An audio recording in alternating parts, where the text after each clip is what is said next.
Well, there you have it, guys. We are having a baby boy. We are so excited to be having two little boys running around in our house. Yeah, it just makes me laugh thinking about it. When we went to the ultrasound to find out the gender, the lady, you know, put the ultrasound down on my stomach. Like the second that she did that, we could see the gender, and she was like, "Yep, it's a boy." And I just wanted to laugh so hard at it. It just is so exciting to me to have two little boys in our family. Kyle will be about 22 months, I think, when this baby is born. And so they're gonna grow up somewhat close in age, and hopefully they will be best buds and will play just great together. So we don't have a name picked out yet for this baby. Not sure when we will have one. Kyle was 12 hours old when we finally decided on a name for him. So, yeah, when we figure out a name, if we figure out a name before the baby is born, I'm not quite sure if we will reveal that to everyone or if we will wait until he is born. But I will keep you all up to date on that as we figure things out. So last week there weren't a lot of different symptoms that were new. So I'm just going to go ahead and go over what I'm supposed to expect this week in week 17. So I did have a regular doctor appointment today, and when I went in, they, you know, asked me if I had any questions or any changes, and they took my blood pressure. So that was at 110/70, which that's the lowest my blood pressure has ever been. Even as a teenager and a young adult, way before I was married, way before I ever started having kids, my blood pressure was always in the 120s/80s, which I guess according to almighty Google, that is pre-hypertensive.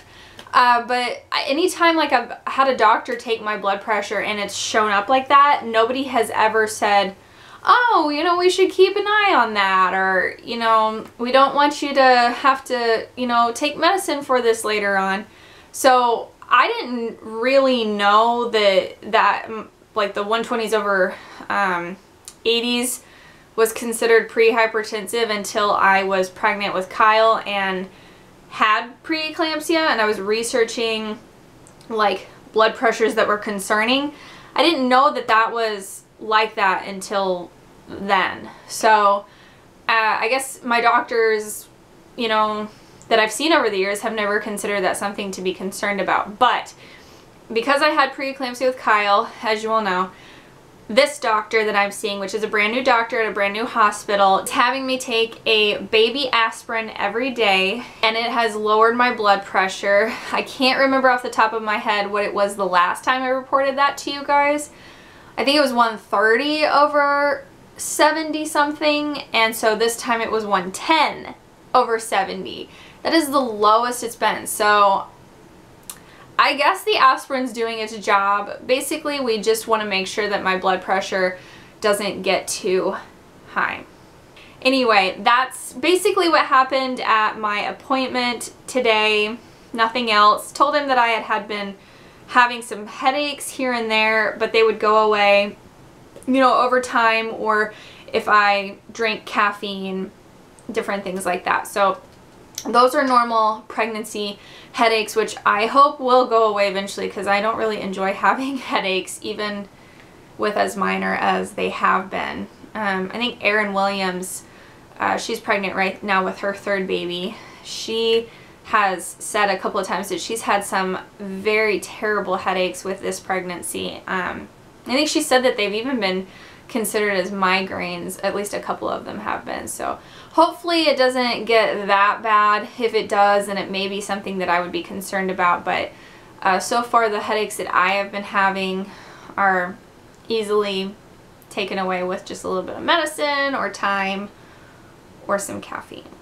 So with this week, my app says that I can expect the baby to be about 5 0.1 inches long and 5.9 ounces. And man, am I feeling this baby move a lot lately. And it seems like I'm feeling him.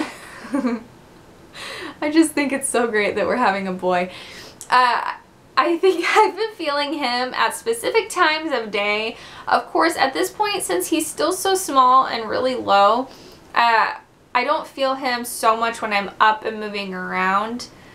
I usually feel him if I'm just sitting or if I'm about to go to bed, and of course I'm just laying still, or if I'm sitting on the couch watching TV. So basically, baby's rubbery cartilage is now turning into bone, and baby is growing some meat on those bones, putting on some fat. The umbilical cord is also growing bigger and thicker. I did ask the ultrasound tech at my gender scan on Friday, last Friday, where the placenta was, and she said it was up pretty high. I can't remember exactly what she said. They wanted it to at least be, the distance to at least be from the cervix to the placenta, but she said mine was 5 centimeters, I think. I'm really bad at remembering like the measurements, but I think it was centimeters. It was 5 of whatever it was away from the cervix. So it's in a good place, and it's, you know, as your uterus grows up, of course the placenta will grow up too. So they're not concerned whatsoever. I just wanted to know for my peace of mind that, you know, make sure everything's looking good in that area. And of course everything with the baby looked really good too. Because the app says that the baby, of course, is starting to gain some of his own weight, I too will be gaining some weight, and I definitely did. So up to probably this time, I had lost a couple pounds. Of course, I was nauseous with this pregnancy, pretty nauseous. I never actually got sick, but I was so nauseous that there were times where I just didn't really want to eat, of course. So I had lost a couple pounds, but this time I did gain a few pounds. So hopefully I will stay in the range that I'm supposed to stay in with my height and pre-pregnancy weight. I think that's pretty much it for this one on this week. There's not a lot going on in week 17 for me. Just basically the baby has what the baby needs at this point. We did see the 4 chambers of the heart very clearly, very, very clearly. Oh, and at the ultrasound on Friday, his heart rate was right at 160, and at the appointment today with just the Doppler, they heard his heartbeat at 152, which is right close to where Kyle's was. Kyle's, I think, was actually around 148 most of the time. And the old wives' tale says that baby boys have lower heart rate than baby girls, and I guess that holds true for these 2 boys, sort of, since this baby's just now starting to get a lower heart rate. But I was just talking with a good friend of mine that we work together. She is also pregnant, but she's a few weeks ahead of me. We were saying that, you know, both of us are having boys.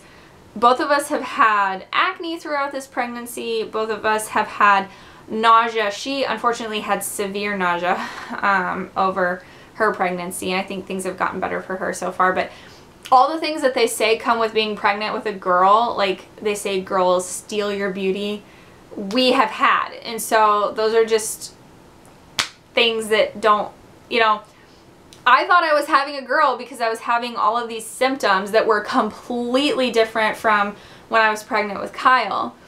And so now I'm just seeing that, you know, those old wives' tales don't just hold true for everyone. So yeah, that's pretty much up for this video. Thank you guys so much for watching, and I will see you in my next video. Bye.